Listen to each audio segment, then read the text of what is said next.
Fala pessoal, tudo bem? Seja muito bem-vindo, você está no Organiza Concursos. Meu nome é Daniel Procópio e hoje vamos resolver e aprender com 10 questões de fixação sobre transformadores. Então, vamos lá. Questão 1, Petrobras 2012, Banca Sesgran-Rio. O relé de gás é um dispositivo de proteção empregado normalmente em transformadores de força. Esse relé também recebe o nome de relé Buchholz. Uma das finalidades desse relé é proteger o transformador contra. Bom, vamos lá. Nós sabemos que os nossos transformadores de potência utilizam o que como solução de isolamento? Eles utilizam óleo, tudo bem? Se você for analisar nessas alternativas aqui, por mais que ele esteja interessado, segundo o comando da questão, em saber qual é a finalidade, né? Ou o que exatamente contra o que o nosso relé quer proteger o nosso transformador, nós temos que observar que as alternativas elas indicam outros tipos de dispositivos de isolação, como por exemplo a letra E, que diz que são vazamentos de gás SF6, que a gente sabe que são utilizados em disjuntores a gás. Ou seja, só com esse conhecimento você consegue eliminar essa alternativa. A letra B diz que ionizam o gás de proteção, também está equivocada. A letra C diz que aquecem o gás de proteção, também está equivocada. E também aquecem aqui ó, o gás de proteção. E nós não estamos nos referindo a um gás de proteção. Tudo bem? Dessa forma, o que sobra para a gente? Apenas a letra E, que diz que ele protege contra falhas no isolamento interno, com formação de arco, que aquecem e volatilizam o óleo do transformador, que é o que nós comentamos. Dessa maneira, nosso gabarito é a letra E. Por quê? Como o nosso relé Buchholz funciona? Basicamente, uma das funções, que é a que a questão aqui está se referindo, é que o nosso relé vai detectar aquecimentos indevidos dentro do nosso transformador. Então, preste atenção. Se você tem aqui um óleo no seu transformador, se acontece, por exemplo, aqui nesse processo, uma falha de isolamento, né? Aqui, ó, falha de isolamento, ou se, por exemplo, ele pode também acontecer, além da falha de isolamento, um sobreaquecimento indevido. Esse sobreaquecimento indevido vai ocasionar na falha de isolamento. Pode também, devido à compressão e descompressão dos nossos cabos por conta da dilatação ali, que vai acontecer por conta da passagem de corrente elétrica, né, ou seja, do sobreaquecimento dos nossos cabos, também pode ocasionar uma falha de isolamento. E essa falha de isolamento vai fazer com que o nosso óleo passe pelo processo de volatização, ou seja, ele vai volatilizar, que é o que ele fala aqui, ó. Ele fala que esse aquecimento vai volatilizar o nosso óleo, né? Volatiliza o nosso óleo. Dessa forma, o nosso óleo vai produzir bolhas de gás. E essas bolhas de gás vão ser detectadas no nosso Buchholz. E aí o nosso Buchholz vai conseguir atuar de duas formas. Se esse gás for uma produção de gás moderada, o nosso Buchholz vai mandar um sinal, porque ele tem dois níveis. Se for uma falha de isolamento brusca, que vai gerar muitas bolhas de gás, né, por conta da valorização do nosso óleo, o que vai acontecer? Ele imediatamente pode desligar o nosso transformador. Então, a função do nosso Buchholz é justamente essa, detectar essas falhas de isolamento interna do nosso transformador, que é a óleo. Mas, relembrando, se a gente fosse analisar nossas alternativas justamente pelo produto de isolamento, nós já poderíamos eliminar 4 alternativas, sobrando para a gente só a letra E. Mas, como o nosso objetivo aqui também é aprender, é importante saber que essas falhas de isolamento podem acontecer pelas causas que nós comentamos, elas vão volatilizar nosso óleo, que vão formar nossas bolhas. E essas bolhas vão caminhar em direção ao nosso Buchholz, produzindo assim esse efeito de proteção do nosso transformador de potência. Tudo bem? Questão 2, Transpetro 2011, Banca Sesgran-Rio. Uma subestação que se liga à rede pública de distribuição de média tensão e disponibiliza ao usuário baixa tensão possui 2 transformadores em paralelo e atende a uma demanda total de 1.125 kVA. Dados os transformadores, trafo 1, potência de 500 kVA nominais e impedância percentual de 2,5%. Trafo 2, potência de 750 kVA nominais e impedância percentual de 3%. Com base nos dados acima, a distribuição de carga para a unidade de transformação 1 e 2 são dadas pelas demandas parciais em kVA, respectivamente por. Vamos lá. Você deve se recordar que quando nós temos, por analogia que eu estou fazendo, dois resistores em série, nós temos aqui uma tensão 1, uma tensão 2. Inclusive, a gente até pode dizer que a tensão total sobre esses dois resistores é igual aqui a uma tensão VT. E isso tem a ver com as suas resistências. Por exemplo, a tensão 1 ela é igual à tensão total que multiplica pela resistência 1, pela resistência 1 somada com a resistência 2. Tudo bem? E isso também acontece nos nossos transformadores quando eles estão em paralelo. Existe essa distribuição. Tudo bem? Eu utilizei aqui o exemplo da tensão, mas você também poderia usar o exemplo da corrente. O que acontece aqui, no final das contas, é uma distribuição de potência. Por conta disso, nós vamos, inclusive, conservar essa equação que nós achamos. A nossa potência total, que nós sabemos que é 1125, tem que ser igual à potência que vai estar no nosso trafo 1, somado com a potência que vai estar no nosso trafo 2. Tudo bem? Então, vamos lá. Como é que seria o cálculo da nossa potência que vai estar no nosso transformador 1?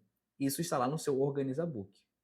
A potência do trafo 1 vai ser nada mais, nada menos que a nossa potência total, e isso vai multiplicar por uma razão, parecido com o que nós vimos ali na questão dos resistores. Só que não vamos levar em consideração apenas a reatância, mas sim uma relação entre as potências nominais dos nossos transformadores, que foram informadas, e as suas impedâncias percentuais. Então, eu vou escrever aqui a potência nominal do trafo 1 sobre a reatância do trafo 1.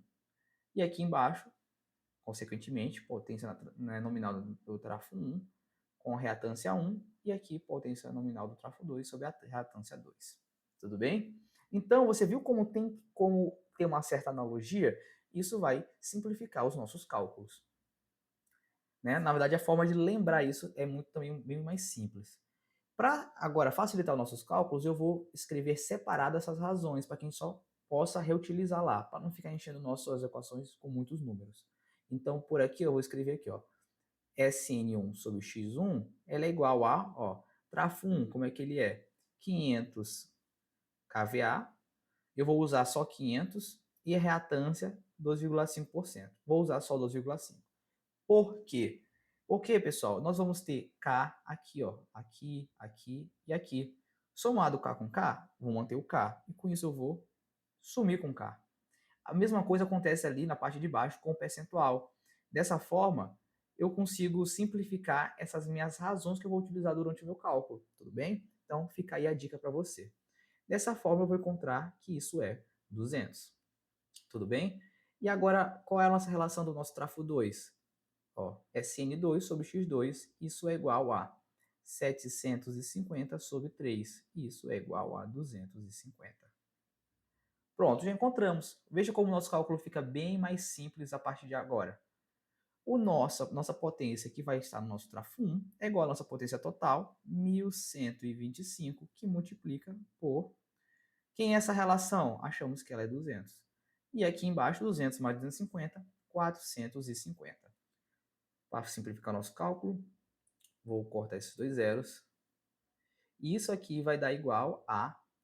Quem é 1.125 multiplicado por 2? Isso é igual a 2.250. Como não era por 2, mas sim por 20, vamos colocar mais um zero. Embaixo vamos ter 45. Agora, basta efetuar esse cálculo. E isso aqui vai dar para a gente 500.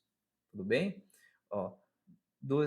45 vezes 5 vai dar 225. Então, aqui o nosso resultado é 500. 500 o quê? Agora sim, aqui eu não coloquei as unidades, porque a nossa unidade aqui do 200 e 250 é uma razão entre essas duas grandezas.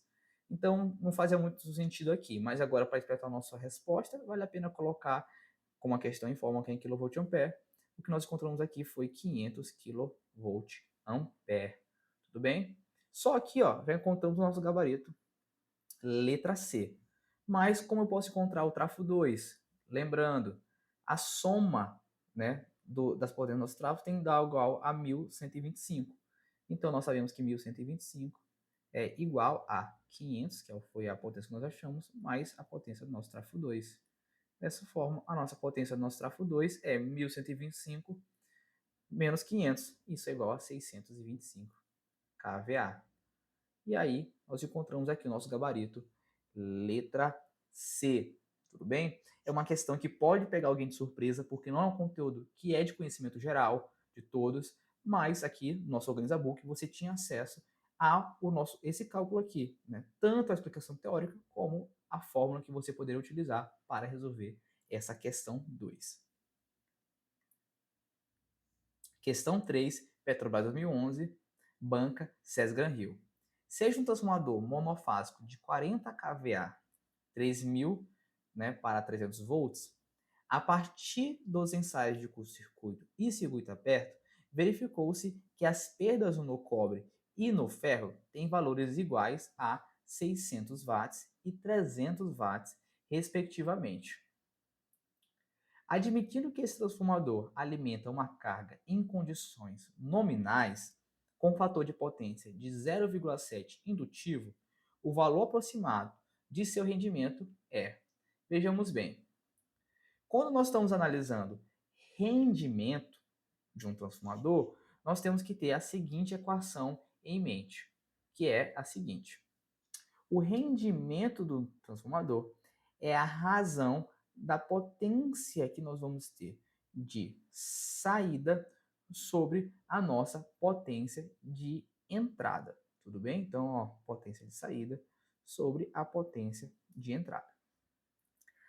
O nosso transformador é um transformador que possui ali a sua potência nominal, ou seja, a potência que ele consegue ali suportar no seu funcionamento.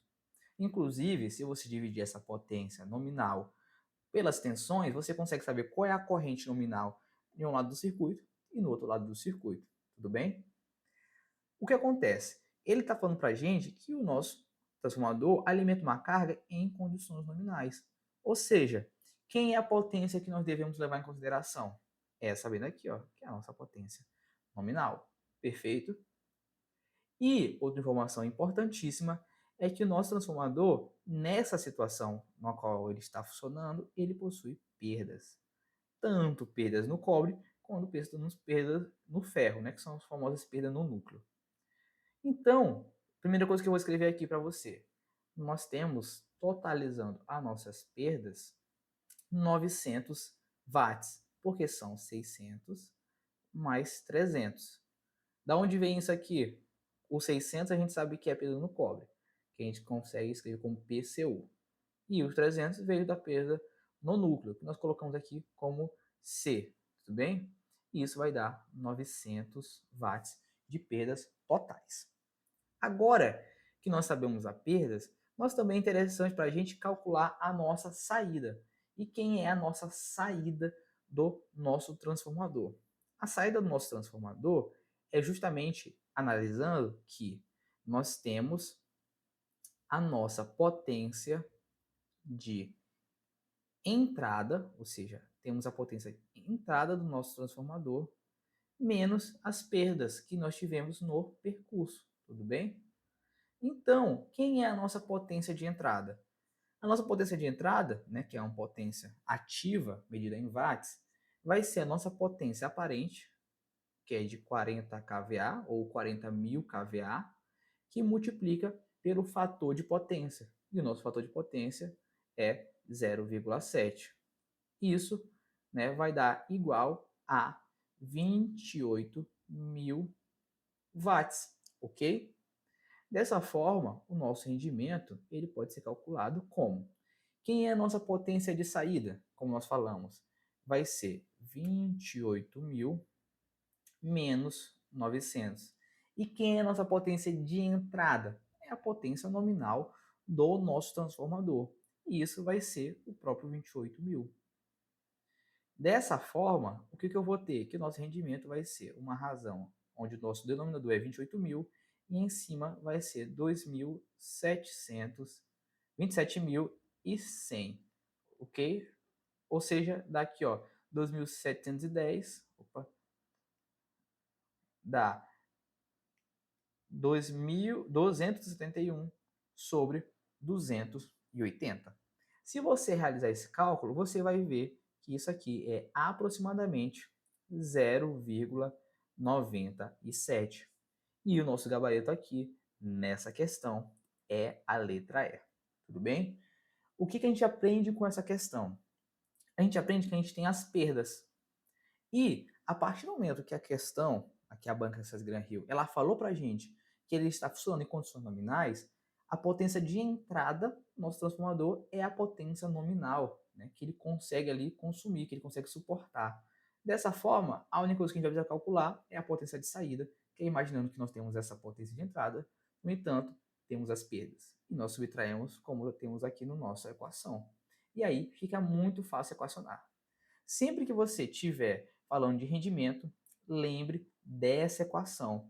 Através dessa equação, você consegue relacionar a por que é potência de saída, o que é potência de entrada. Porque, por exemplo, existem vezes que a questão vai te dar os dados da carga. Por exemplo, a carga está consumindo 50 da potência nominal, ou a carga tem a tensão e a corrente não, e aí você vai encontrar as potências de saída. E aí você vai ter que somar com as suas perdas para encontrar a potência de entrada. Por isso que é muito importante ter essa leitura de saída sobre entrada. Tudo bem? Agora temos aqui a nossa questão 4. Petrobras 2011, Banca César Gran Rio. A figura 1 mostra o circuito π, né, que é o circuito π, equivalente de um transformador em fase de um sistema elétrico de potência. Na figura 2 é mostrado o mesmo transformador, entretanto, a modelagem utilizada é feita através do transformador ideal de relação de transformador 1, né, 2 pontos A, em série com a admitância YKM.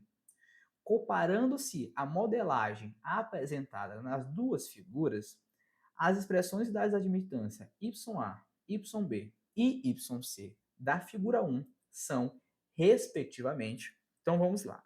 Nós estamos tratando aqui nessa questão de dois modelos de representação de transformadores do nosso sistema elétrico. No entanto, cada modelagem leva em consideração parâmetros diferentes. Aqui nós temos uma relação de transformação e uma admitância, e aqui nós temos 3 admitâncias. Perfeito? Esses modelos são equivalentes, ou seja, eu consigo, através de cálculos matemáticos, encontrar qual valor corresponde um parâmetro no outro. E aqui isso é interpretado pela nossa alternativa A, B, C, D e E com esses parâmetros aqui. O que nós devemos encontrar é qual é a relação que, respectivamente, atende o que a nossa questão quer. Tudo bem? Então, vamos lá. Uma maneira que você tem aqui é justamente encontrar quem é o valor de YKM em função dos parâmetros. Se você igualar YKM dos lados, você vai conseguir fazer essa equivalência dos nossos elementos. E por que isso é possível? Vamos lá. Porque em um elemento desse, como nós temos aqui, é super compreensível conseguirmos representar as nossas correntes em função das nossas tensões. Então, por exemplo, eu posso ter aqui, ó, IK e EM, e aqui eu tenho IKM e IMK. Ou seja, existe uma matriz aqui, admitância, que permite para mim calcular quem são minhas correntes em função das minhas tensões. Se eu consigo modelar isso das duas formas, significa que se eu igualar uma matriz com a outra, eu consigo encontrar a equivalência desses parâmetros. Só que você na prova não precisa calcular toda essa matriz. Eu vou mostrar para você que apenas tentando encontrar essa primeira linha, ó, essa primeira linha aqui, ó, já seria mais do que suficiente para você responder essa questão. Obviamente, se você já soubesse memorizado, que eu acho muito difícil, quais são os parâmetros aqui, né, a transformação de parâmetros, você poderia marcar essa questão e pular direto. Mas, assim como no meu caso, acredito também que não seja da maioria. Vamos calcular. Aqui nós vamos ter o seguinte caso. YKM é a soma de duas correntes. Você não concorda comigo? Onde eu posso achar que YKM é igual, YKM é igual a essa corrente aqui, ó, ela é quem? Ela é EK, porque EK é quem está nesse ponto aqui, ó, EK multiplicado por admitância YB. Então, eu vou ter aqui, ó, EK, que multiplica por YB. E temos essa outra corrente. Quem é essa corrente? Ela vai ser a tensão que está em cima de YA multiplicada por YA. Quem é essa tensão? É EK menos EM. Então, tem aqui, ó, EK menos EM. Isso multiplica por YA. Só que ajeitando isso daqui, o que eu vou ter? Eu vou ter que IKM é igual a quem? Ó, vou colocar em função de EK, né? Como estamos aqui, ó. Como está aqui na nossa modelagem.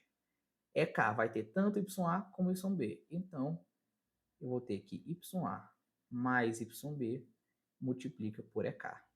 E aqui, ó, eu tenho Y multiplicando por EM, né? É o único termo que tem esse elemento. Então, vamos botar aqui, ó, YA é M. Tudo bem? Ou seja, já conseguimos encontrar IKM em função de EK e de EM. Tudo bem? Agora vamos analisar o nosso outro desenho. Você concorda comigo que nós temos aqui, ó, YKM, que está nesse lado do transformador. Ou seja, como que eu posso transformar aqui? Eu posso pegar esse meu EK e passar para esse lado aqui, ó. Inclusive tem até o próprio ponto marcado na questão. Se eu tenho EK e aqui está dizendo para mim que esse transformador é uma relação de 1 para A, então eu posso chamar esse ponto de A vezes EK. Tudo bem? Então, quem é essa corrente nesse sentido? Essa corrente nesse sentido vai ser AEK menos EM, né? Essa vai ser essa tensão, multiplicado por YKM. Só que como nós encontramos a corrente nesse lado, para achar desse lado, que é o nosso objetivo, é só multiplicar por A de novo. Caso tenha parecido difícil, vamos escrever isso. Então eu vou ter aqui que IKM é igual a, vamos lá, desse lado, quem é a corrente? Vai ser a nossa tensão. Quem é a nossa tensão? É AEK menos EM. Repetindo, A multiplicando EK, porque o EK estava aqui e ele apareceu aqui. Então, passei pela relação de transformação, então apareceu esse A, que multiplica por isso YKM. Só que como eu achei essa corrente aqui, ó, essa corrente, e eu quero desse lado aqui, ela referida desse lado, lembrando das nossas terminologias de transformadores, quando referimos ela daquele lado, como nós multiplicamos o A para I, a corrente também multiplica para voltar. Então, vamos multiplicar aqui por A novamente. Dessa forma, vamos ter que IKM é igual a, em função de EK, vamos ter A ao quadrado YKM, que multiplica EK.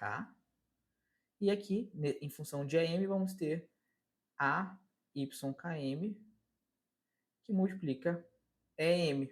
Tudo bem? Olha só, nós temos a mesma equação, né, que é IKM, em função de EK e EM, só que nas duas modelagens. Dessa forma, se a gente igualar os elementos, né, perceba que isso aqui seria referente a essa primeira linha aqui da nossa matriz. Se eu igualar esses elementos, como por exemplo, igualar isso daqui com isso daqui, e igualar, por exemplo, isso daqui com isso daqui, eu já vou achar o parâmetro suficiente para marcar a nossa alternativa. Você quer ver? Vamos aqui, ó. Menos A YKM é igual a menos YA. Ó, se eu menos dos lados, posso transformar em mais dos lados. Então, já encontrei que YA é igual a A vezes YKM. Olha só, se eu for observar aqui as alternativas, ó, já consigo eliminar a letra B e a letra E, sobrando só a letra C e a letra D. Agora vamos igualar aqui a outra aqui, ó, A ao quadrado YKM é igual a YA mais YB. Como eu já sei que y é igual a AKM, né, eu posso escrever isso como A ao quadrado YKM. Passando isso aqui do outro lado, vou ter menos A YKM é igual a YB. Então eu vou ter o quê? Eu vou ter que meu Y o meu YB é igual a que multiplica A menos 1 YKM. E olha só o que eu encontro, ó, o nosso gabarito, a letra C. Tudo bem? É uma questão que ela parece de outro mundo, muito difícil. Mas na verdade não. Bastava entender que eu precisava achar essa corrente YKM dos dois lados. Eu botei em função de EK e EM, consegui o lado das equações e já achei os nossos parâmetros. Tudo bem? Nem precisava calcular. Mas caso você quisesse, né, fica até o desafio para você, calcule IMK. Se você calcular IMK dos lados e também igualar os parâmetros, você consegue encontrar a nossa letra C. Mas aqui, acredito que o intuito já foi atendido, que é entender como poderia ser resolvida essa questão dessa maneira. Tudo bem? Mas caso você lembrasse apenas dessa letra A, né, caso eu tenha de memória mais ou menos a formulação, eu lembro que YA poderia ser representado como AYKM. Você já conseguiria eliminar duas alternativas. Se você atendesse que com certeza essa daqui não era uma possibilidade, né, caso você tivesse fracamente na sua memória que tem esse equacionamento dessa forma, você também conseguiria marcar a letra D apenas lembrando da equação. Por isso, acredito que vale a pena você adicionar no seu resumo essas equações, porque você poderia poupar tempo em alguma prova. Mas, caso você não soubesse, só fazer aqui o nosso equacionamento como nós fizemos. Questão 5, Petrobras 2010, Banca SES Gran Rio. Com o objetivo de melhorar a regulação da tensão em sistemas de potência, pode-se usar um transformador em fase, com relação de espiras variável. No contexto da modelagem de sistemas, considerando os valores por unidade PU, teoricamente seriam necessárias mudanças de base a cada variação na relação de espira-transformador. Para contornar esse problema, o equipamento é modelado por um transformador ideal com relação de espiras 1 para N em série com uma impedância, conforme mostra a figura acima. Supondo que o transformador abaixador em fase conecte duas barras com tensões nominais de 130/69, né, já vamos falar sobre esse número, kV, em uma situação hipotética na qual as tensões terminais valem 140/56, o valor de N em PU é. Bom, se nós analisarmos aqui, o que a questão está querendo dizer? Ela está dizendo que dentro do nosso sistema elétrico é importante a gente manter a regulação de tensão. E como nós fazemos isso? Para caso a gente quisesse mudar a relação de transformação, não seria interessante para a gente mudar a transformação ali física em relação às nossas espiras. E por isso, para contornar esse problema, tem a opção de utilizar os TAPs, que conseguem, né, mudar essa relação de transformação apenas com essas mudanças nas conexões. Tudo bem? Só que essa questão, acredito eu, teve um equívoco na hora de representar as tensões nominais dos nossos transformadores, já que a gente sabe que as tensões mais comumente utilizadas são 138 transformando para 69 kV. E a questão acabou utilizando 130. Você vai ver que usando 138 a gente consegue contar nosso gabarito perfeitamente. Tudo bem? Se nós usarmos 130, vamos encontrar algo próximo do gabarito. Por isso eu acredito que realmente foi um equívoco da banca. Se nós analisarmos V1 sobre V2, a gente vai ver que a nossa relação de transformação vai ser 138 sobre 69, isso é igual a 2. Então, essa é a nossa relação de transformação. Ele está dizendo para a gente que numa situação hipotética, foi colocado 140 volts, kilovolts, e encontraram 56 kilovolts. Mas, se a gente aplicar a nossa relação de transformação, que é igual a 2, a gente sabe que 140 dividido por 2 deveria resultar para a gente uma tensão de 70 kV. Dessa forma, essa tensão de 70 kV não foi encontrada. Por quê? Porque foi utilizado um valor de TAP. Ó, o nosso TAP mudou a nossa relação de transformação. E como a gente encontra o nosso TAP? Muito simples, fazendo a razão entre o valor encontrado sobre o valor que eu deveria ter encontrado, que é 70. E com isso eu vou encontrar 0,8, que é o meu gabarito letra B, tudo bem? Ou seja, com um TEP de 0,8, eu modifiquei a relação de transformação de tal modo que, em vez de encontrar 70, eu encontrei 56. Por quê? Primeiro eu analisei a relação nominal, né, a relação de transformação nominal do nosso transformador, e aí eu consegui identificar que nessa situação hipotética deveria ter essa tensão. E esse é o nosso gabarito da nossa questão 5.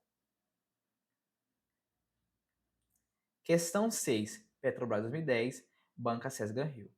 Um sistema trifásico hipotético a 4 fios é responsável por alimentar cargas trifásicas e monofásicas não lineares, que são essas, né, responsáveis por gerar harmônicos. As tensões do sistema são senoidais, com frequência de 60 Hz. Nessa condição, são gerados harmônicos de corrente que se propagam pelo sistema em função da presença de cargas não lineares.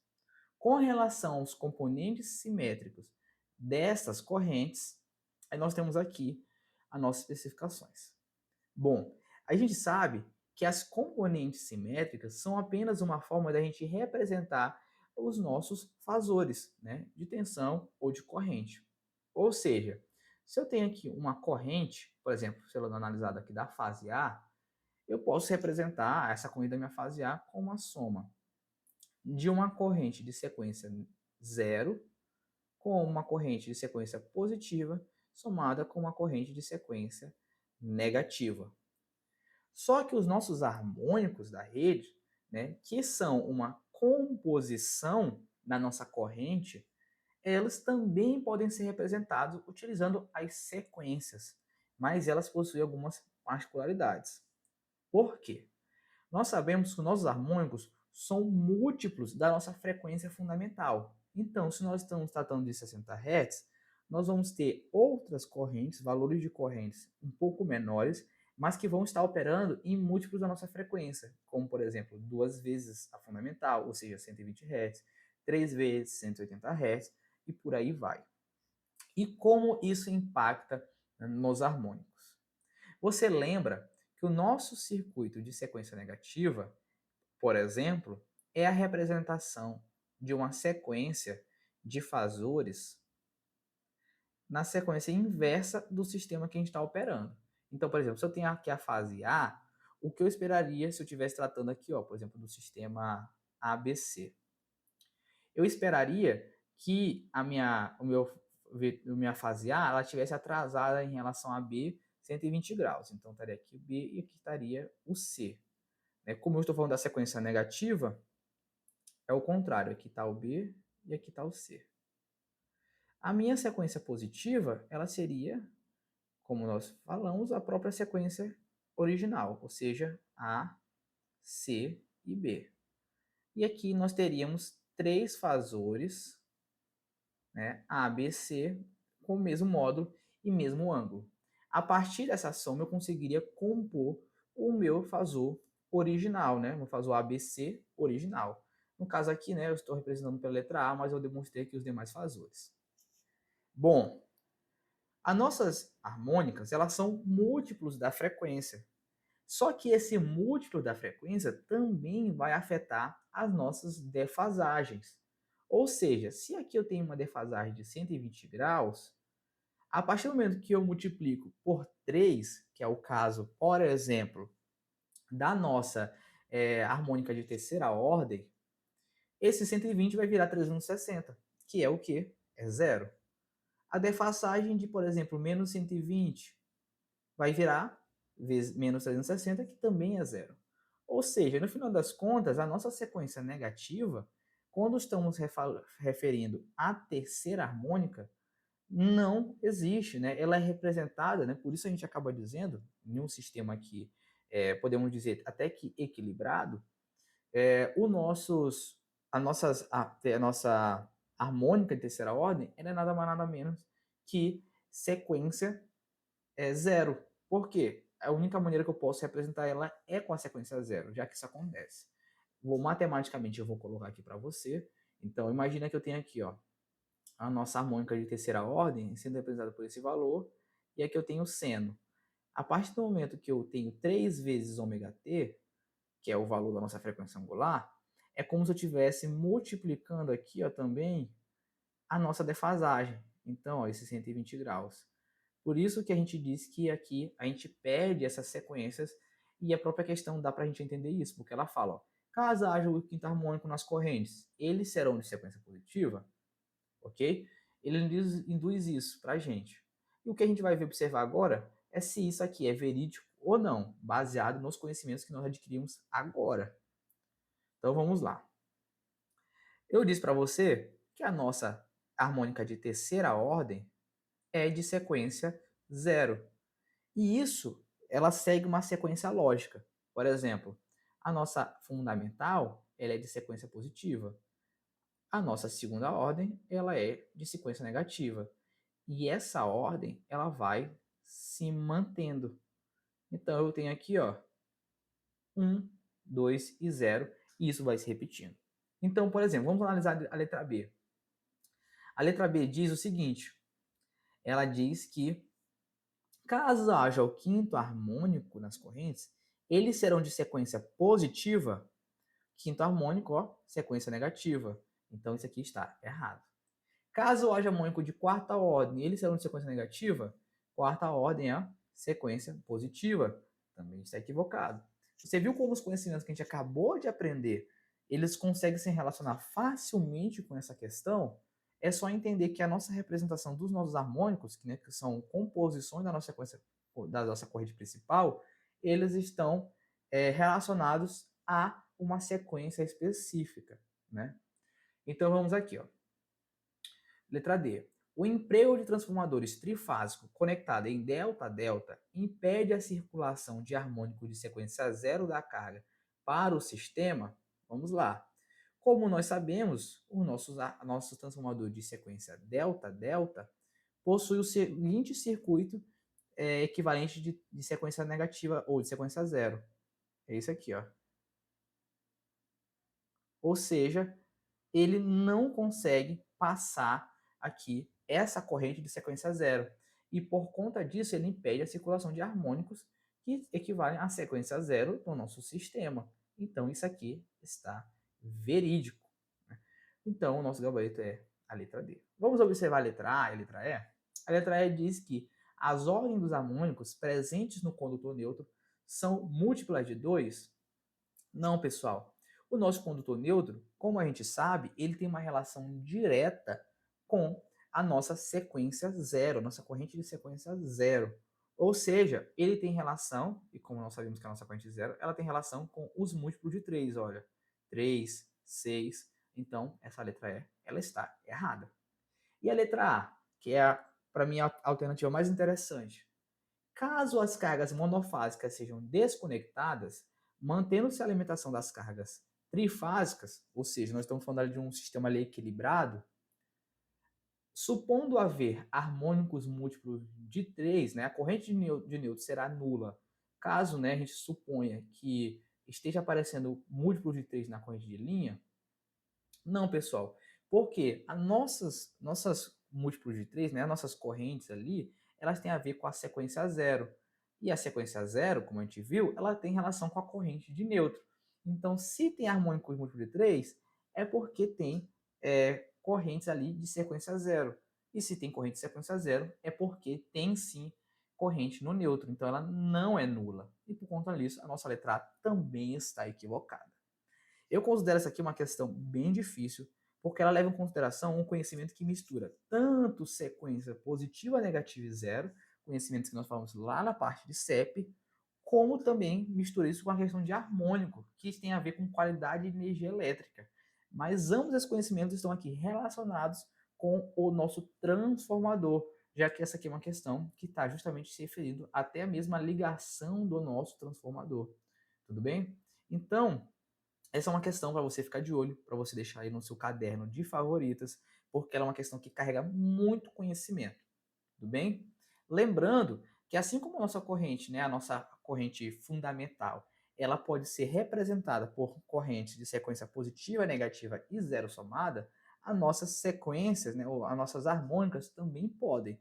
Aqui nós estamos levando em consideração que cada harmônico tem uma representação ali referente a uma sequência específica. Por exemplo, as múltiplos aqui ó, de 3 tem a ver com a sequência zero.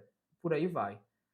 Então, é apenas uma demonstração, porque nossas harmônicas também podem ser representadas por sobreposições de vetores das outras sequências, ok? Mas geralmente elas estão ligadas, né? Está ligadas a uma sequência específica, como até a própria letra B e a letra C induz. onde elas estão equivocadas porque elas só erram qual é a sequência. Tudo bem? Uma questão complexa, espero que possa ter ficado claro para você. Questão 7, CHESF 2012, Banca César-Hill. A proteção diferencial de um transformador trifásico é mostrado na figura. As tensões apresentadas são as tensões nominais por fase de cada enrolamento do transformador e em condição de regime permanente. E operação balanceada, o sentido das correntes são conforme indicado para uma das fases do circuito. A potência nominal do transformador é 500 raios de 3 kVA. Supondo as tensões constantes e de sequência positiva, quando o transformador estiver operando com uma sobrecarga de 20%, o valor RMS em amperes da corrente por fase do relé será. Vamos lá.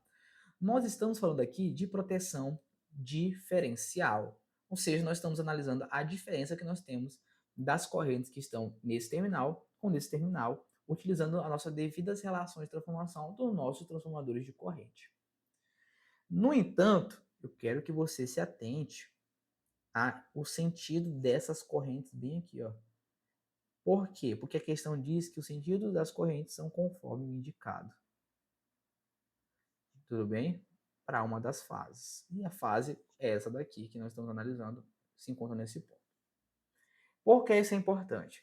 Porque caso nós estivermos aqui operando em regime normal, ou seja, sequência positiva, ou seja, sem nenhum desbalanceamento ou algo do tipo, sem nenhuma falta acontecendo, o ideal é que nossa proteção diferencial não vai alertar nada. Ou seja, se nós estivéssemos analisando a corrente que está aqui e nós estivéssemos analisando a corrente que está aqui, é porque essa corrente bem aqui ela seria zero. Então você já poderia marcar o gabarito zero, que é o que está aqui.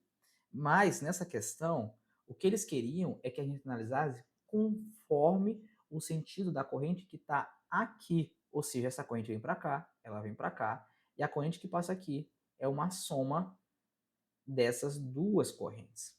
Perfeito? Então é isso que nós vamos levar em consideração para realizar essa questão. Perfeito? Então vamos lá.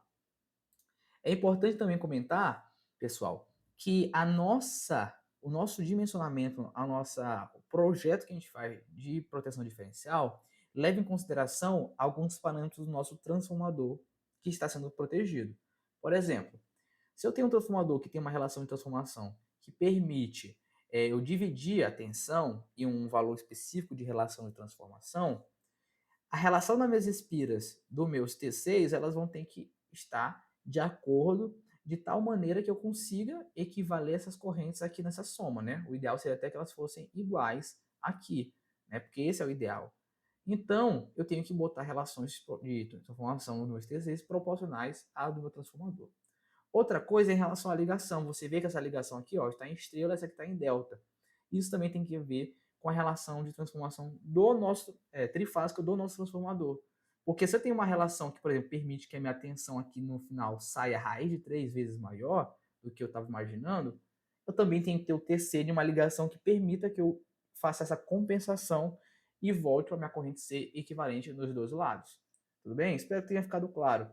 Eu só quero dizer para você que a relação de transformação do nosso TC e a sua ligação está diretamente ligado ao nosso transformador, de tal modo que em regime permanente, operando de maneira normal, essa corrente aqui tem que ser igual a essa corrente. Por isso, nessa questão, eu vou calcular apenas de um lado e vou multiplicar por 2 e nós vamos encontrar o nosso gabarito.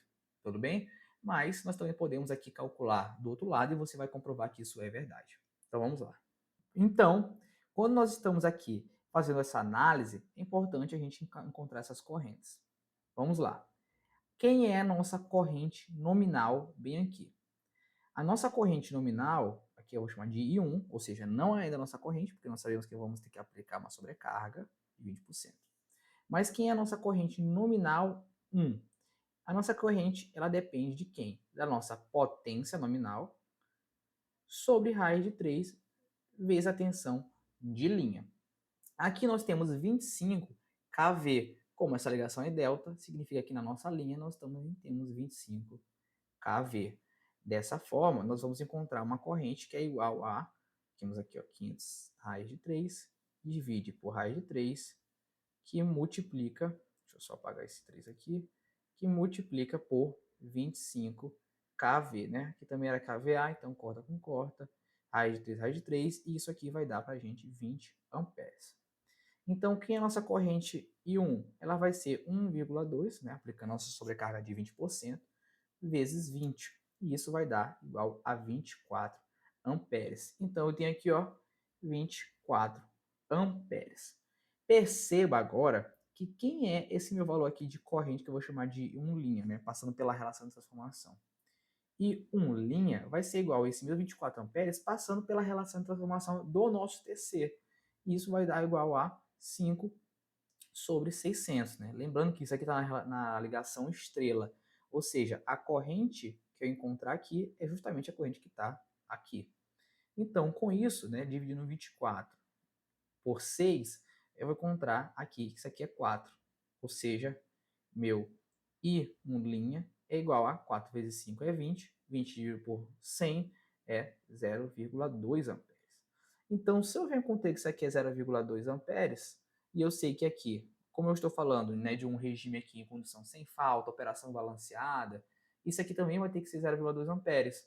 Então, a corrente que está aqui vai ser por fase, né, aqui ó, corrente por fase do relé, vai ser 0,4 amperes, e eu encontro nosso gabarito, a letra C, tudo bem?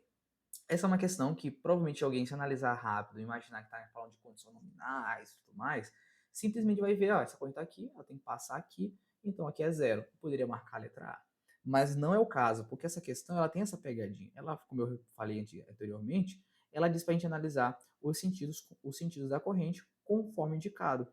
Por isso a gente faz dizer que pode dizer que elas estão se somando. Vamos calcular rapidamente aqui como é que seria feito esse cálculo para ver quem é desse outro lado, né? Comprovando o que nós estamos falando. Vamos lá, porque é interessante para o nosso estudo de transformadores. Se eu sei que bem aqui eu tenho uma corrente de 12,5, como essa ligação aqui é estrela, eu sei que aqui eu tenho 12,5 vezes raiz de 3 kV. Então, quando eu fosse calcular a corrente nominal 2, eu utilizaria o quê? 500 raiz de 3 sobre raiz de 3 sobre 12,5 raiz de 3. E aí eu cortaria, e aí eu sei que 50 dividido por 12,5 é igual a 4. Então eu encontraria aqui, ó, 40 sobre raiz de 3 amperes. Aplicando a sobrecarga, né, ou seja, e contando aqui I2, eu teria, né, 40 vezes 1,2 é 48.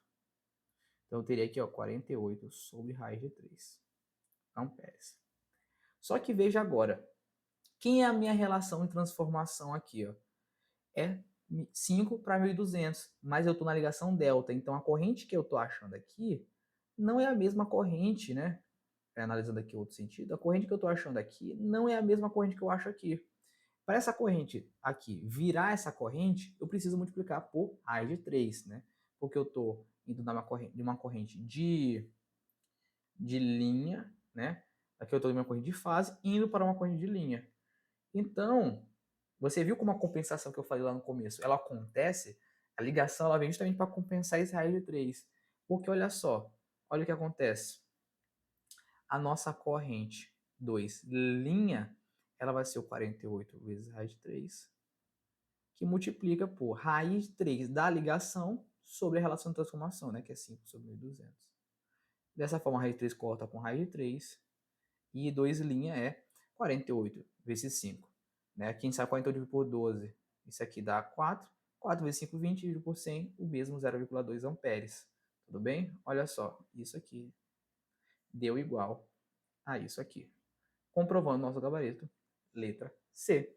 Tudo bem? É uma questão muito importante porque a gente consegue estudar com ela a relação da nossa proteção diferencial e as suas ligações de relação e transformação dos nossos T6 com a estrutura do nosso transformador, garantindo assim a nossa proteção diferencial muito bem calibrada. Questão 8, CMB 2012, banca Sesgran Rio.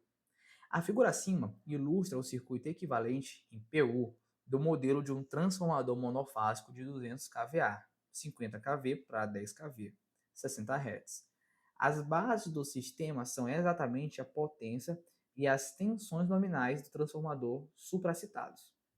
Os parâmetros para determinação das resistências e reatância do modelo podem ser obtidos através dos resultados do ensaio a vazio e do ensaio de curto-circuito desse transformador, os quais são descritos na tabela acima. Aqui é a nossa tabela. Quais os valores das resistências em PU obtidos através do ensaio a vazio e de curto-circuito, de acordo com as bases do sistema adotado? Mais uma questão muito boa para a gente resolver e aprender, porque só aqui lendo o nosso enunciado já vi que tem diversos conteúdos para a gente analisar aqui. Primeiro deles, o que seria o nosso sistema em PU, quando nós estamos falando de transformadores? O nosso transformador, né, agora eu vou representar ele aqui da maneira como a gente olha no CEP, ele pode ser aqui analisado como duas tensões, ou seja, 50 kV e 10 kV. Isso aqui a gente pode dividir como duas regiões. Por que duas regiões? Nós temos a potência base, né, que foi fornecida. A potência base é de 200 kVA, né? Vou até escrever aqui, a potência base é igual a 200 kVA. Só que, se eu for para as duas regiões de tensões, eu vou utilizar a mesma potência, eu vou observar que eu vou ter duas valores de tensões diferentes para cada região, ou seja, uma tensão base aqui, uma tensão base aqui. Por que isso é importante?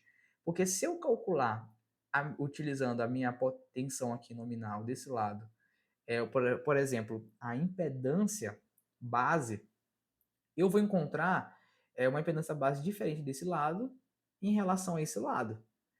E isso é interessante, porque se a gente pegar os nossos elementos do nosso circuito de transformador, a gente sabe que a gente pode referir ele tanto de um lado, tanto quanto o outro. Então, se eu levar em consideração essa tensão diferente dos dois lados, sempre que eu calcular a impedância em PU, utilizando, por exemplo, referida a esse lado e eu uso essa tensão, ou referida desse lado e uso a tensão, eu vou encontrar o mesmo valor em PU. Isso possibilita para a gente representar o nosso transformador, por exemplo, quando a gente está trabalhando num modelo mais simplificado, apenas como uma reatância, por exemplo, que a gente usa no nosso estudo de CEP. E uma reatância que tem valor em PU. Tudo bem? Justamente por considerar essas regiões de tensão, ou seja, nesse lado eu uso uma tensão, nesse lado eu uso outra. E isso é importante no nosso cálculo que a gente vai ter em seguida. Essa demonstração de utilizar os componentes em PU e não precisar se importar com qual é a tensão nominal dos lados, né, a tensão de referência, ela é tão importante que foi realmente utilizada nessa questão. Esse nosso desenho aqui, ó, ele está dado equivalente em PU. Então, ele não está dizendo que aqui é V2 linha, né, ou seja, referido a um lado. Ele não está dizendo que isso aqui é o V1 multiplicado ou dividido pela nossa configuração de transformação, nossa relação de transformação. Não, porque como é que ele diz para a gente, o nosso circuito equivalente está em PU. Tudo bem? Então, vamos ficar atento qual é a impedância base dos dois lados. Eu vou logo calcular aqui, né, para a gente. Como é que é calculada a impedância base? A impedância base vai ser o quê?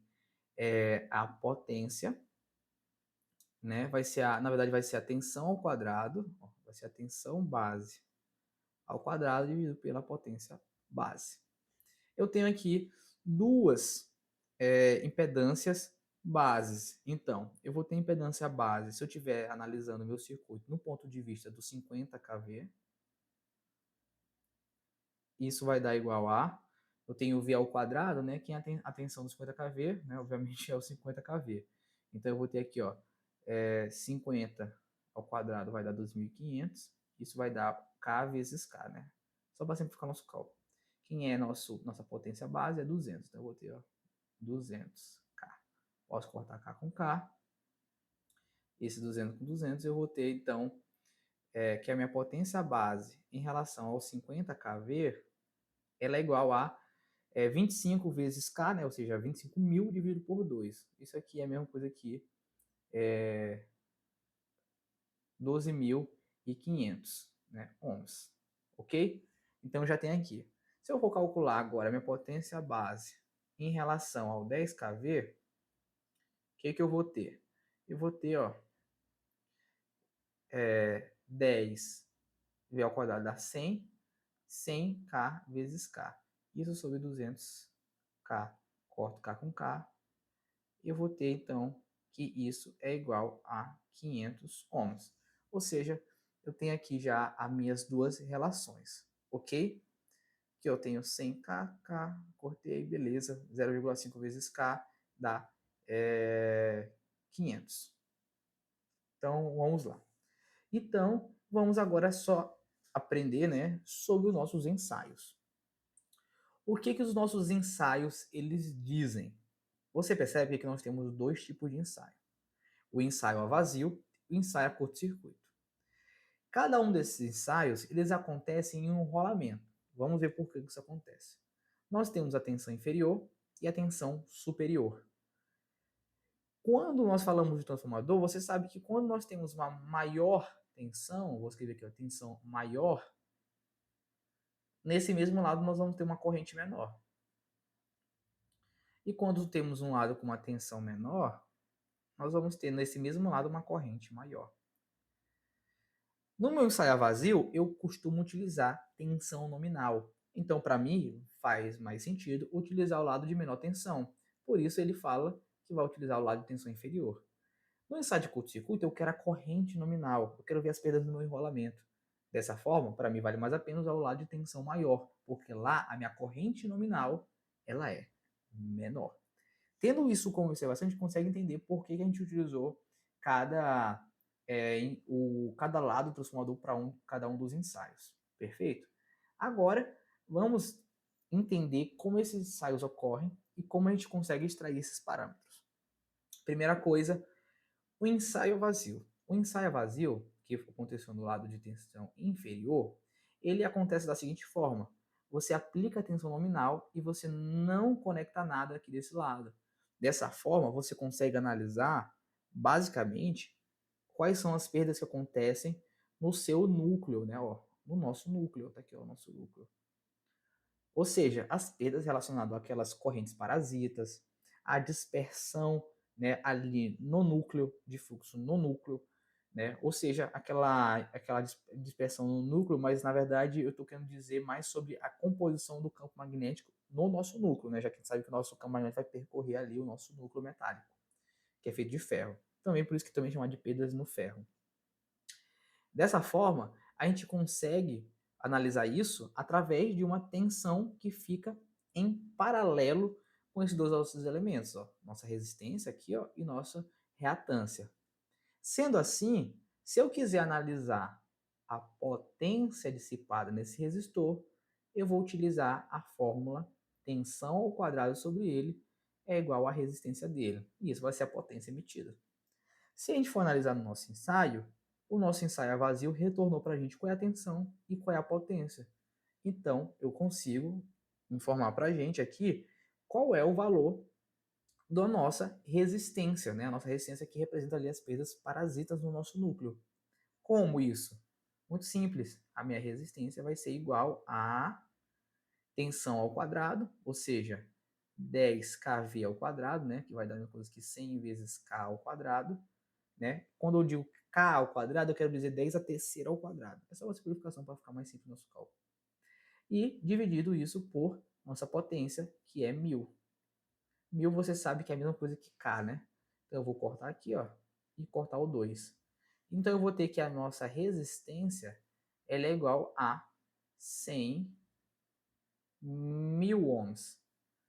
100 mil ohms. Então, quem é a nossa resistência?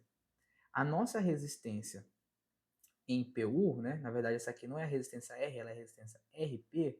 A nossa resistência P em PU vai ser igual a quem? Nosso 100 mil dividido pela resistência base. E quem é a resistência base? Ela é a nossa impedância aqui, ó, de 500.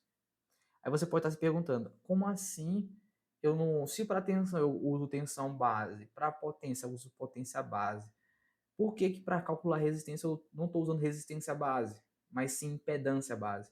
Porque, de fato, tanto o cálculo de resistência em PU quanto de reatância em PU, eu vou utilizar a mesma base, que é a impedância. Tudo bem? Então, guarde isso na sua memória. Então, eu vou dividir isso por 500. Então, eu vou ter o quê? 1.000 dividido por 5, eu vou encontrar 200 PU, RP. Perfeito? Agora, né, vou passar de slide, vou guardar esse valor, vou anotar bem aqui, ó. A gente já sabe que o nosso RP em PU é igual a 200 PU. O nosso gabarito, né, se a gente for analisar aqui, ó, já podemos eliminar a letra A, B e C, porque já temos aqui, ó, 200, ok? Então, só precisava ver qual desses valores aqui é o correto. Agora, vamos analisar o nosso ensaio de curto-circuito. O nosso ensaio de curto-circuito, ele leva em consideração que, por exemplo, nós vamos aplicar a corrente nominal do nosso transformador, aqui, né? Vamos aplicar uma tensão até chegar na corrente nominal, porque nós vamos curto-circuitar desse lado. Com isso, o que eu vou estar querendo analisar é esse parâmetro bem aqui, ó, nossos elementos que estão em série, ou seja, as perdas no cobre. Então, nós temos aqui um fluxo de dispersão e nós temos aqui um aquecimento dos nossos enrolamentos. Por isso que isso aqui também é chamado de perdas no cobre, PCU. Só que como isso aqui está relacionado à corrente, essa perda no cobre, né, que agora eu vou chamar aqui só de P, ela vai estar relacionada com a seguinte fórmula, R vezes corrente ao quadrado. Então, na tipo de ensaio vazio, a gente usava V ao quadrado sobre R. Na potência aqui no circuito, resistência vezes corrente ao quadrado. Então, nós vamos então encontrar que a nossa resistência ela vai ser igual ao quê? Potência dividido por corrente ao quadrado. Então, ó, potência, quem é a potência? 2.000. E a corrente ao quadrado é quem? 4 vezes 4 ao quadrado, 16, né? 4 ao quadrado. Então, eu vou encontrar que meu R é igual a 2.000 dividido por 16. Eu vou simplificar isso, eu vou encontrar que isso aqui é 1.000 sobre 8. E 1.000 sobre 8 você sabe que é a mesma coisa de 125 ohms. Agora, vamos encontrar isso aqui em PU. R em PU é igual, né, a 125, que é dividido pela nossa impedância base, né? Lembrando que nós estamos falando do rolamento de tensão superior. A nossa base numa tensão inferior, a gente utilizou quem? A gente usou o 200, que foi o que a gente encontrou. Na verdade, foi o 500. Né? Vamos ver aqui o slide passado, ó. Foi o 500. Então, a gente utilizou 500 ohms aqui, ó. Só que não, como estamos falando agora da tensão superior, na tensão superior, a nossa base é 12.500. Então, nós vamos ter aqui, ó, 12.500 ohms. Ohms com ohms, ó, isso aqui vai cancelar. Eu vou encontrar que é 0,01 PU, tudo bem? E aí eu encontro o nosso gabarito, a letra D. Questão muito boa. Falou aqui sobre, basicamente, sobre os nossos ensaios. Analisamos como é que encontra a resistência nos dois ensaios. Falamos o porquê que utilizamos cada enrolamento para cada tipo de ensaio. E falamos também sobre o elemento e a importância de utilizar a configuração em PU. Tudo bem? Questão muito boa. É uma questão assim que, por mais que ela pareça longa, você só precisava calcular uma das resistências. Não, na verdade, você tinha que calcular as duas. Então, por mais que ela parecesse longa, por conta do arcabouço teórico, aqui você só precisava saber essa equação e aquela outra equação que nós utilizamos V ao quadrado sobre R e encontrar valores em PU você poderia achar. Mas ela é uma questão tão boa que você realmente só encontrando um não precisava, porque mesmo se você encontrasse aqui, ó, 0,025, ou se você encontrasse 0,01, você ainda ficaria com dúvida entre essa e essa. E se você encontrasse 200, ficaria em dúvida entre essa e essa. Então, das duas maneiras, você teria que calcular, né? Então, a não ser que você calculasse primeiro 0,01, né? Porque aí você teria que comparar entre 3,125 e 200.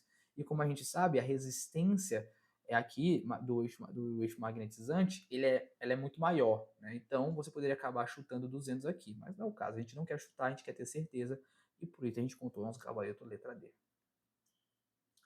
Questão 9. Questão também muito boa. Questão 9, Refap 2007, Banca César Granville. Em um transformador monofásico convencional, isolador, com a relação de transformação 380 para 220 volts eficazes, capacidade de 7.600 VA, a potência é transferida de modo inteiramente magnético, significando que o núcleo participa por inteiro do total transferido. Vou dar uma pausa aqui só para a gente desenhar isso aqui. Então, o que eu estou falando? Estou falando aqui de um trafo.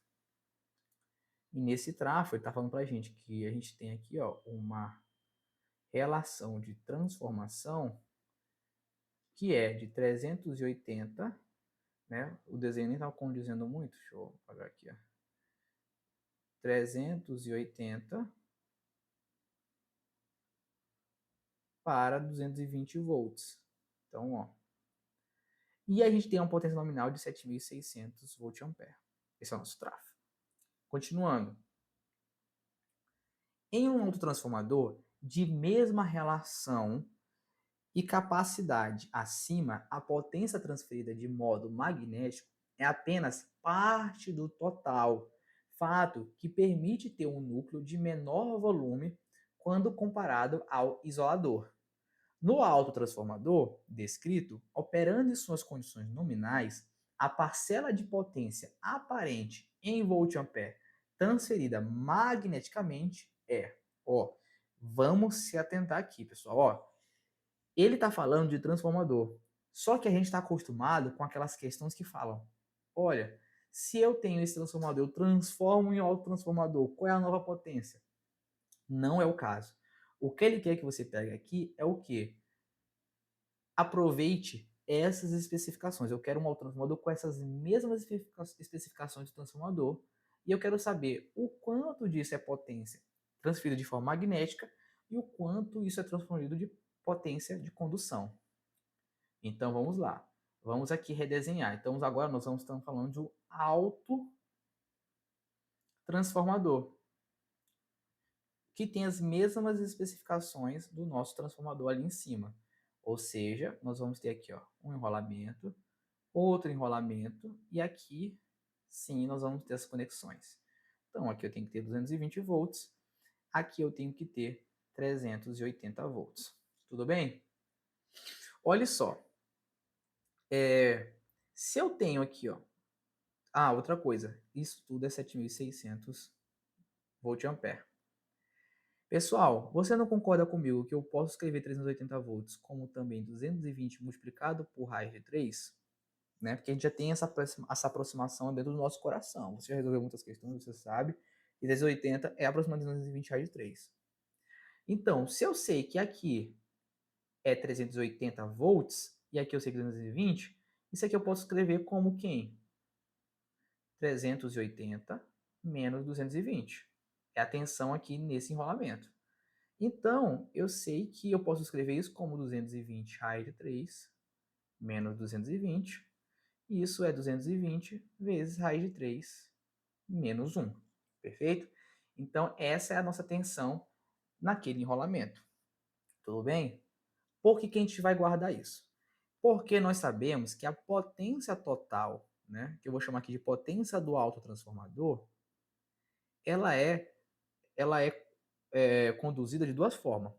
Potência de condução, que eu vou chamar de potência de Conde, mais a potência que acontece de forma magnética, que eu vou chamar ela de potência do trafo. Por quê? Porque o nosso trafo acontece de forma só magnética. Então, se eu chamar de potência de trafo, você está entendendo que a potência é que acontece de forma magnética. Na verdade, para não confundir você, né, vou chamar aqui de potência magnética. O que acontece? Geralmente, a gente sabe que a nossa potência do autotransformador ela pode ser encontrada quando a gente tem um transformador que está virando um autotransformador. Nessa maneira, a gente tem o quê? A potência que era puramente magnética começa a ser aliada com a potência de condução que eu ganho no autotransformador. E por isso eu tenho um ganho de potência quando isso acontece. Então, a gente está acostumado a encontrar a seguinte fórmula.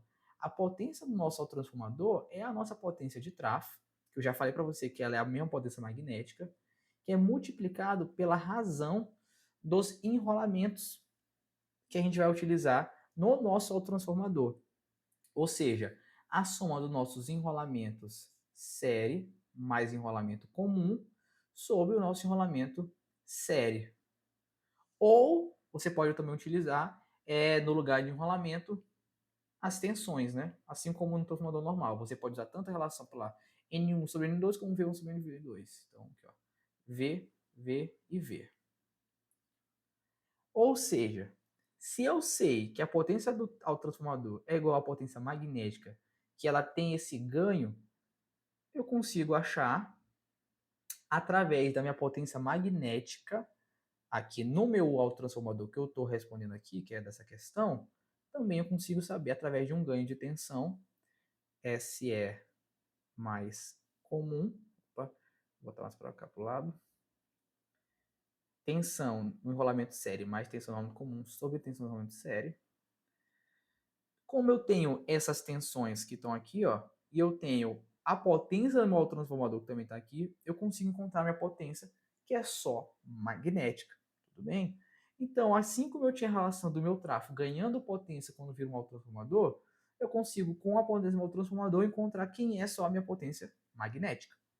Então, veja bem, a minha potência magnética, né, transferida de maneira magnética, que é o que ele quer aqui, ela vai ser igual à potência do meu autotransformador, que multiplica por a tensão no rolamento série sobre a tensão no rolamento série mais a comum. Tudo bem? Quem é a tensão no meu enrolamento série? Eu vou escrever agora aqui na parte de cima. Quem é a tensão no meu enrolamento série? A tensão no meu enrolamento série, na verdade, a potência do meu autotransformador ela é 7.600. Então, ó, 7.600 que multiplica. A minha tensão do enrolamento série, como a gente falou aqui, ó, esse aqui é o meu enrolamento série, esse aqui é o meu enrolamento comum, vai ser 220 multiplica por raiz de 3 menos 1. Tudo bem? Esse é o meu enrolamento série. E quem é a tensão série mais a tensão comum? Agora, para a gente encontrar a nossa resposta dessa forma, você vê que ela não tem raiz de 3 embaixo, aqui, eu vou utilizar a soma direta, né, do enrolamento série mais o enrolamento comum. O enrolamento série nosso é isso daqui, o enrolamento comum é esse. A soma dos dois é nada mais nada menos que essa tensão aqui, ou seja, 380. Se você fazer isso aqui, você vai encontrar que a sua potência magnética é igual a 4.400 que multiplica por raiz de 3 menos 1. E aí você vai contar o seu gabarito aqui, ó, letra D, perfeito? Questão aqui muito boa, essa aqui é a questão excelente, porque ela fala sobre a questão do transformador autotransformador, como nós conhecemos, né? Transformar o transformador em autotransformador, mas ela traz para a gente uma situação adversa. Nós temos um autotransformador e nós queremos saber qual parte dele é de potência, né, conduzida de forma magnética. Tudo bem? E isso é importante porque você pode sim se deparar com a nossa prova com questões que falam de autotransformador, já que é um conteúdo recorrente nas nossas provas. Questão 10. SFE 2009, Banca SES Gran Rio. Com relação ao transformador de potência, empregado como abaixador e alimentado pelo primário, indica a afirmação correta. Então vamos lá. Aqui tem várias afirmações que são importantes para a gente praticar aqui os nossos conhecimentos sobre transformadores. Por isso que nós escolhemos ela. Então vamos lá. A corrente de excitação é aquela que percorre os terminais de linha do transformador, mantendo seus terminais do secundário curto-circuitados, quando este opera em condição de tensão e frequências nominais? Não, pessoal. Se nós estamos falando de excitação, nós estamos falando de analisar o campo magnético. Concorda? Se nós formos lembrar dos nossos ensaios, curto-circuito e aberto, qual dos ensaios que a gente analisa o núcleo, né, por onde ali passa o campo magnético? É o ensaio em contato aberto. Então, não. Quando eu estou falando aqui de corrente de excitação, não é aquela que passa quando eu mantenho um curto-circuito. Poderia ser justamente o contrário disso. Quando eu deixo meus terminais abertos, que aí eu vou analisar a corrente que é puramente utilizada para produzir um campo magnético. Aí sim seria a corrente de excitação, tudo bem? Então, por conta disso, essa nossa afirmação aqui está errada. Letra B. A regulação representa a variação de tensão no secundário transformador, desde seu funcionamento em vazio até a operação em plena carga, considerando a tensão primária constante. Muito interessante. Por quê?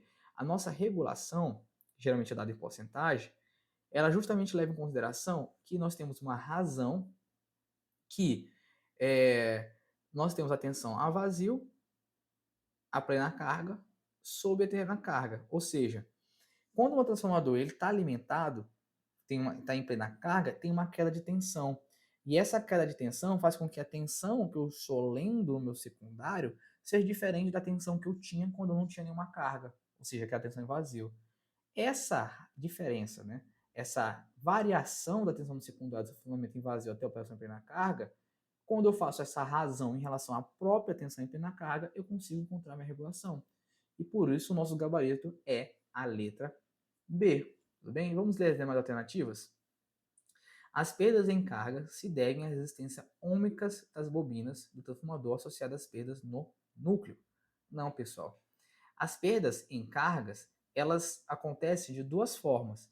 Elas acontecem pelas resistências ômicas das bobinas, mas essas resistências ômicas das bobinas, elas não estão elas não estão relacionadas às perdas no núcleo, porque essa aqui, né, quando a gente está falando de perda, a gente tem duas perdas. Né? Deixa eu botar aqui, ó, as duas perdas. As perdas no cobre e as perdas, né, a perda no cobre e as perdas no núcleo. Aqui ele está falando que as perdas em cargas, né, que acontecem em plena carga, elas devem à resistência ômicas das bobinas do transformador associadas às perdas no núcleo. Mas essas bobinas do transformador, elas não estão relacionadas às perdas no núcleo.